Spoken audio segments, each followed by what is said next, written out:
Hello అండి, నేను మీ సుచరిత గట్టు. Welcome to my channel. మరి ఈరోజు నేను పండిన దొండకాయలతో ఒక ఇన్స్టెంట్ చట్నీ ఎలా చేయాలో చూపించబోతున్నాను. So let's get started. ఈ చట్నీ చాలా టేస్టీగా ఉంటుందని దీన్ని దోశలోకి కానీ చపాతీలోకి కానీ రైస్లోకి కానీ తీసుకుంటే చాలా బాగుంటుంది. సో దొండపండు చట్నీకి కావాల్సిన ఇంగ్రీడియంట్స్ ఏంటంటే 10 గ్రీన్ చిల్లీస్, 2 టేబుల్ స్పూన్స్ శనగపప్పు, 2 టేబుల్ స్పూన్స్ మినపప్పు, 1 టేబుల్ స్పూన్ నువ్వులు, కొద్దిగా జీలకర్ర, వెల్లుల్లి రెబ్బలు, 1 మీడియం సైజ్ టొమాటో. సో ముందుగా స్టవ్ ఆన్ చేసుకొని స్టవ్ మీద ప్యాన్ పెట్టేసుకోవాలి. ప్యాన్ హీట్ అయ్యాక అందులో అరౌండ్ 2 టేబుల్ స్పూన్స్ వరకు ఆయిల్ పోసుకోవాలి. ఆయిల్ హీట్ అయ్యాక అందులో 2 టేబుల్ స్పూన్స్ శనగపప్పు వేసుకోవాలి.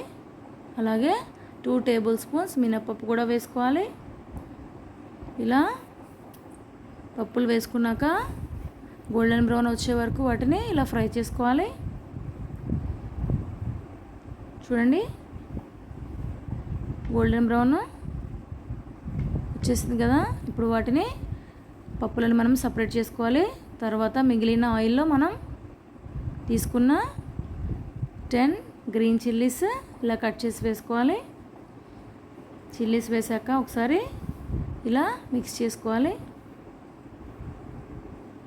ఇలా ఫ్రై చేసుకున్నాక అందులో వెల్లుల్లి రెబ్బలు, నేను ఇక్కడ ఒక ఎల్లిగడ్డ తీసుకున్నానండి, వెల్లుల్లి రెబ్బలు కూడా వేసేసి 1 టీ స్పూన్ జీలకర్ర కూడా వేసేసి ఇలా ఫ్రై చేసుకోవాలి.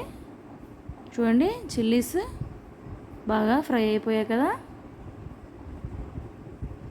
ఇలా అన్నీ ప్రాపర్గా ఫ్రై అయ్యాక అందులో మనం 1 టేబుల్ స్పూన్ నువ్వులు కూడా వేసుకోవాలి. నువ్వులు మన హెల్త్కి మంచిదండి, మనకి ఐరన్ ఇస్తుంది. సో అందుకే ఇక్కడ నేను పల్లీలకు బదులు నువ్వులు వేస్తున్నాను. టేస్ట్ కూడా చాలా బాగుంటుంది నువ్వులతోటి. సో ఇలా నువ్వులు వేసాక అలా ఒకసారి మిక్స్ చేశాక మనము మీడియం సైజు టొమాటో ముక్కలు కొద్దిగా అండి, జస్ట్ 2 రెబ్బలు చింతపండు కూడా వేసుకొని ఇలా ఫ్రై చేసుకోవాలి.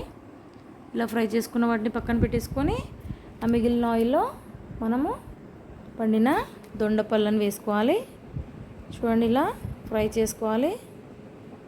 ఇలా ఫ్రై చేసుకున్నాక మనం ఒక జార్లోకి తీసుకొని అందులో తగినంత సాల్ట్ వేసేసి, మరీ సాఫ్ట్గా కాకుండా కొద్దిగా కోర్స్గానే గ్రైండ్ చేసుకోవాలండి. చూడండి, ఇలా కోర్స్గా గ్రైండ్ చేసుకోవాలి. ఇలా గ్రైండ్ చేసుకున్నాక మనం అందులో పోపు పెట్టేసుకుందాము. సో దొండపండ్లు ఫ్రై చేశాక మిగిలిన ఆయిల్లో 1/2 టీ స్పూన్ ఆవాలు, ఒక ఎండుమిర్చి ఇలా ముక్కలుగా చేసుకొని వేసుకోవాలండి. ఇక్కడ నేను పోపుకి ఏమీ పప్పులు వేయట్లేదు, ఎందుకంటే ఆల్రెడీ మనము పచ్చళ్ళలో వేసుకున్నాం కాబట్టి ఏం వేయట్లేదు. సో కరివేపాకు రెమ్మలు వేసేసి ఇలా పోపు చేసుకోవాలండి. అంతే అండి, very simple instant chutney ready అయిపోయిందండి. చాలా తక్కువ ఇంగ్రీడియంట్స్తో ఇలా టేస్టీ చట్నీ మనం చేసుకోవచ్చు. టేస్ట్ అయితే చాలా బాగుంటుంది. సో డెఫినెట్గా మీరు కూడా ట్రై చేయండి. ఈ రెసిపీ మీకు నచ్చింది అనుకుంటాను. సో ఇంకా ఎవరైనా నా ఛానల్ని సబ్స్క్రైబ్ చేసుకోకపోతే వెంటనే సబ్స్క్రైబ్ చేసుకోండి. Keep watching for more recipes. Thank you.